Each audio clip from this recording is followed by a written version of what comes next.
분해를 할 때 굉장히 많은 에너지와 굉장히 많은 물질이 필요하단 말이야. 이 물질과 에너지를 조달하는 게 바로 뭐예요? 물질대사예요. 물질대사는 뭐가 물질대사냐? 생체 내에서 무엇? 물질의 변화, 생체 내에서 일어나는 무슨 변화? 화학 변화를 물질대사라고 해요. 그래서 얘들아, 화학 변화라는 건 뭐가 변하는 거냐면 물질이 변하는 거야. 화학 변화는 뭐가 변하는 거야? 에너지의 이자입니다. 이거 티귿 아니에요. 생체 내에서 일어나는 에너지의 변화를 뭐라 그래요? 물질대사를 얘기하는 거야. 그래서 에너지 대사를, 아니 물질 대사를 다른 말로 또 뭐라 그래요? 에너지 대사라고도 얘기를 해요. 근데 온 우주에서 얘들아, 에너지 변화는 딱 두 가지예요. 흡열, 발열. 에너지가 흡수되거나 에너지가 방출되거나 이 두 가지밖에 없단 말이야. 그래서 물질 대사도 몇 가지 있을까요? 반응이 없어.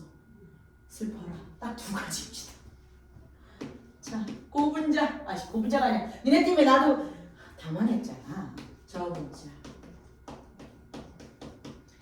뭐가 됩니까? 고분자가 돼요. 저분자 얘들아 심플해요. 작아. 저분자야. 심플한 구조야. 복잡하지 않아. 저분자야.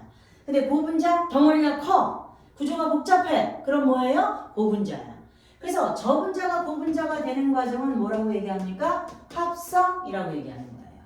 그리고 이렇게 합성될 때 반드시 에너지는 주위로부터 흡수되는 흡열 반응이 일어나야 돼요. 이 반응을 뭐라 한다고? 동화.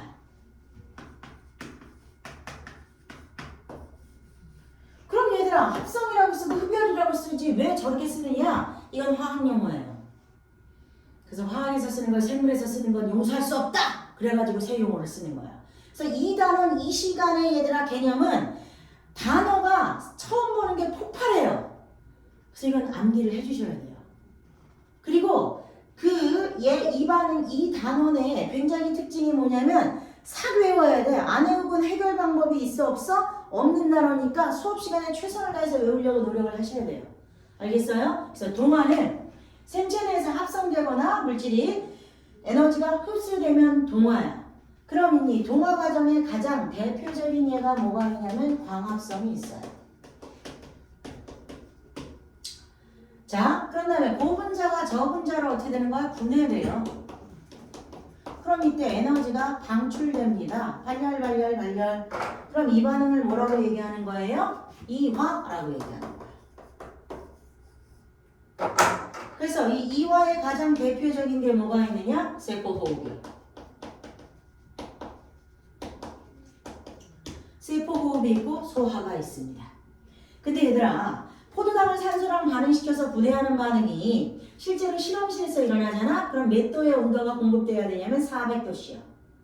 근데 우리 몸의 체온은 36.5도씨로 거의 10분의 1도 안 되죠? 근데 그 똑같은 반응이 우리 몸에서 일어나요. 그럼 어떻게 우리 몸과 같이 낮은 온도에서 이게 일어나느냐? 이 화학 반응의 속도를 갖다가 빠르게 하도록 도와주는 애가 작용하기 때문에 그래요. 걔가 누구냐면 효소라고 하는 거야.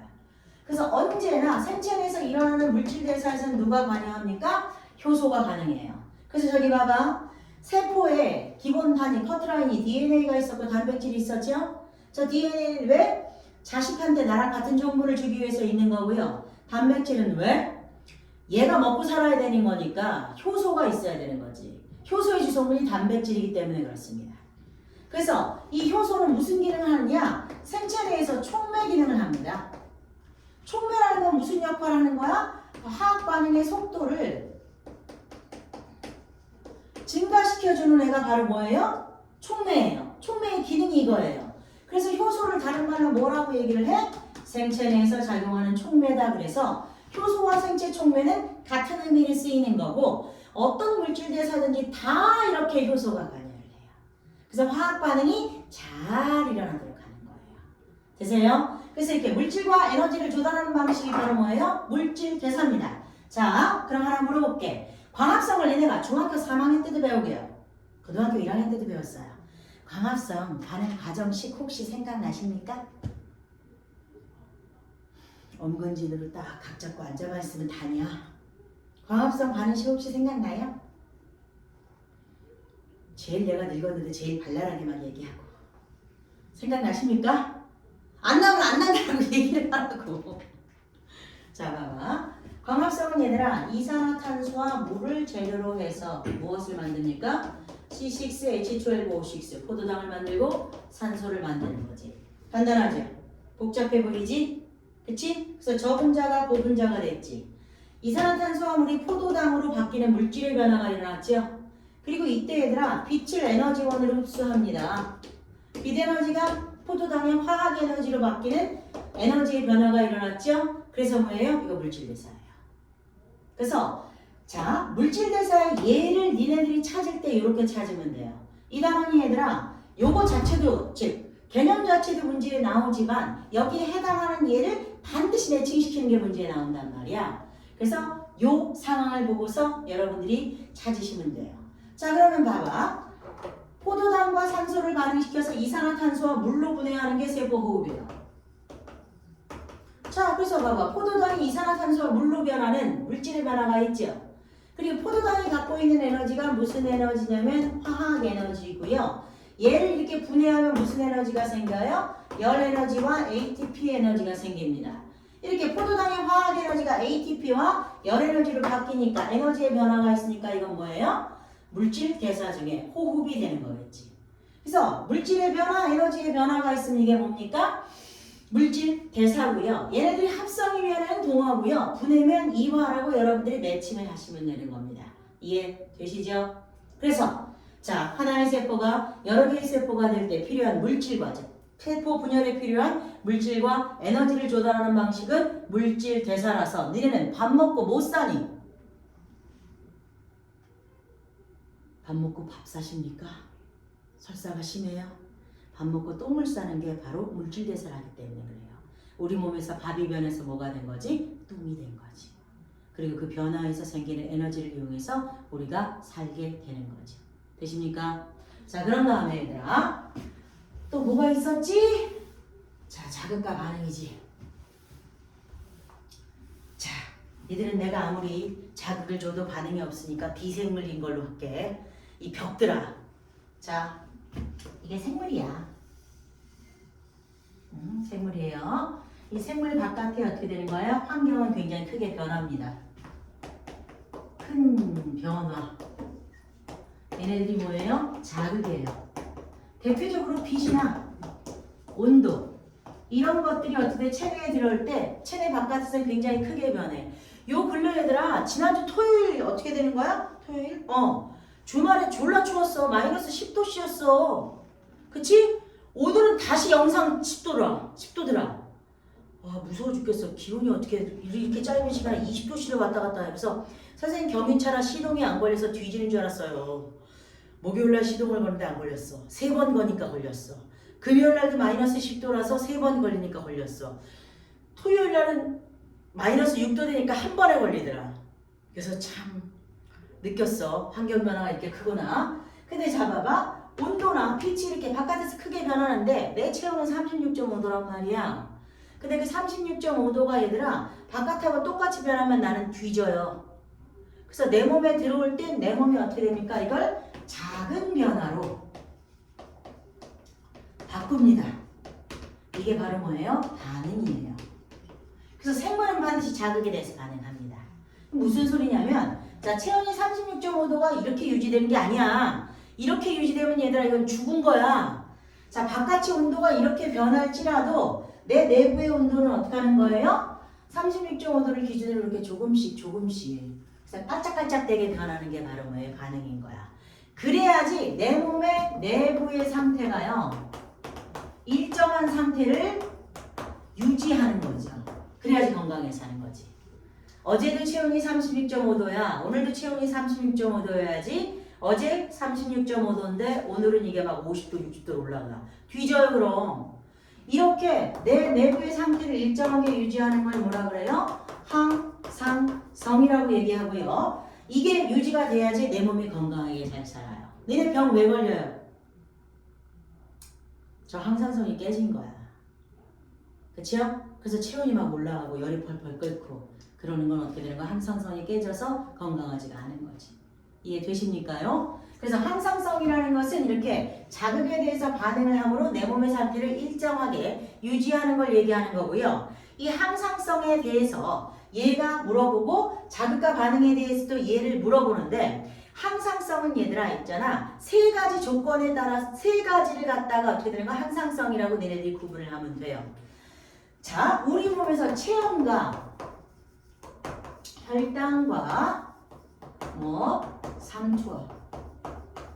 삼투압을 다른 말로 뭐라 그러냐면 체내 수분량이라 그래요. 우리 몸의 물의 양이 일정하게 유지가 돼야 된단 말이야. 이 세 가지에 관련된 건 항상성이라고 니네들이 얘를 찾으면 됩니다. 그래서 얘네들은 항상 일정한 상태를 유지해야 돼. 자, 가영아, 너 태어날 때 체온이 몇 도였어?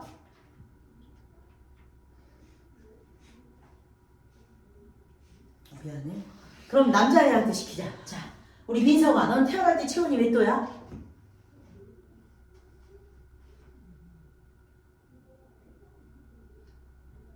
알았어. 난 태어날 때 체온이 36.5도래. 선생님이 나이가 20살이거든요. 20살까지 평균적으로 체온은 36.5도로 유지가 됐어요. 이게 항상성이에요. 계속적으로. 그래서 항상 36.5도로 되돌아가야 돼요. 웃으라고 한 농담인데 아무도 안 웃고 삐졌어 나. 그래서 얘는 36.5도로 되돌아가야 돼요. 그래서 조절에 중추가 있습니다. 간내가 얘들아 시상이라고 하는 부분과 시상하부로 구성이 되어 있는데요. 이 시상하부가 직접적인 조절의 중추고요. 시상은 대가리에 있어요. 그럼 얘가 대장인 거지 중추니까 얘가 직접적으로 일하지 않아요. 얘 밑에 꼬봉이 있어요. 얘가 거느리는 하인이 있는 거란 말이야. 걔가 누구냐면 자율신경계와 호르몬이 우리 몸의 이 세 가지를 일정하게 유지하도록 열심히 돌쇠처럼 일을 합니다. 그래서 이 세 가지에 관련된 얘들은 항상성이다 라고 생각하면 되고 시간이 길게 유지되면 어떻게 되는 거야? 항상성이다 하고 너희들이 얘를 찾으면 돼. 그럼 이 얘기를 왜 이렇게 열심히 하냐면 얘들아 얘들이 자극과 반응이랑 항상성을 잘 구분을 못해요. 그래서 자극과 반응의 예를 하나 얘기할 거예요. 자, 눈깔이 이렇게 있어. 검은 자리가 있지.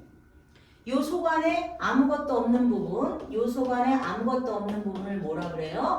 동공이라 그래요. 그치? 그리고 이 바깥에 있는 어떻게 되는 거야? 근육. 짙은 갈색의 근육을 홍채라고 얘기합니다. 자, 그래서 밝은 데서, 아니 어두운 데서 밝은 데로 나가면 눈이 부시지 마! 왜 그래? 어두운 데선 이렇게 어떻게 되는 거예요? 동공이 확대되어 있다가 밝은 곳으로 나가면 어떻게 되는 거예요? 이렇게 확대되어 있으면 빛이 너무 많이 들어와가지고 망막의 상이 제대로 맺히지 않습니다. 그래서 쫙 홍채가 이완해서 저 구멍을 막아야 되는 거예요. 그 사이 동안에 빛이 비치고 들어와서 눈이 부신 거야. 그래서 이렇게 동공의 크기를 조절해서 망막의 상이 잘 맺히게끔 빛의 양을 우리가 조절하는 거예요. 근데 물어봅시다. 이게 항상 이 상태로 유지돼요? 안 그래. 빛의 양에 따라서 이게 동공이 커지기도 하고 작아지기도 하고 이렇게 변하는 거지. 그치? 이렇게 일시적으로 환경에 따라서 변하는 건 바로 뭐예요? 자극과 반응이 되는 겁니다. 되세요? 되는 거 맞으세요? 그래서 이게 바로 뭐예요? 무슨 특성이야? 개체 유지의 특성이야. 그래서 세포로 된 우리가 나의 삶을 유지할 수 있는 독립적인 개체가 되기 위해서 발생과 생장을 해야 되고요. 이때 물질과 에너지가 필요해서 물질 대사를 통해서 이걸 공급하는 거고, 그럼 이 개체가 건강하게 잘 살려면 어떻게 해야 되는 거예요? 자극에 대해서 반응하고 내부의 항상성을 일정하게 유지하면 어떻게 되는 건강하게 잘 사는 거야. 이게 개체 유지의 특성이에요. 이것만 있어도 나라는 개체의 생물의 어떻게 된 특성을 나타내고 생물이 어떻게 되는 거야? 삶을 유지하는 데 어려움이 없어요. 돼요? 근데 혼자 살면 외롭잖아. 그치? 나라는 개체가 영원히 삽니까? 너네 한 1000년 만년 살아? 그렇지 않지? 기껏해봤자 100년 살고요. 그리고 죽어요. 그러나 나라는 종족, 인간이란 종족은 아직까지 살아있잖아. 지금 몇백만 년을 살고 있는 거잖아. 그쵸? 그럼 종족이 유지되는 특성이 무엇인지 이제 얘기를 해봅시다. 오케이? 계속 가서 하려고 해.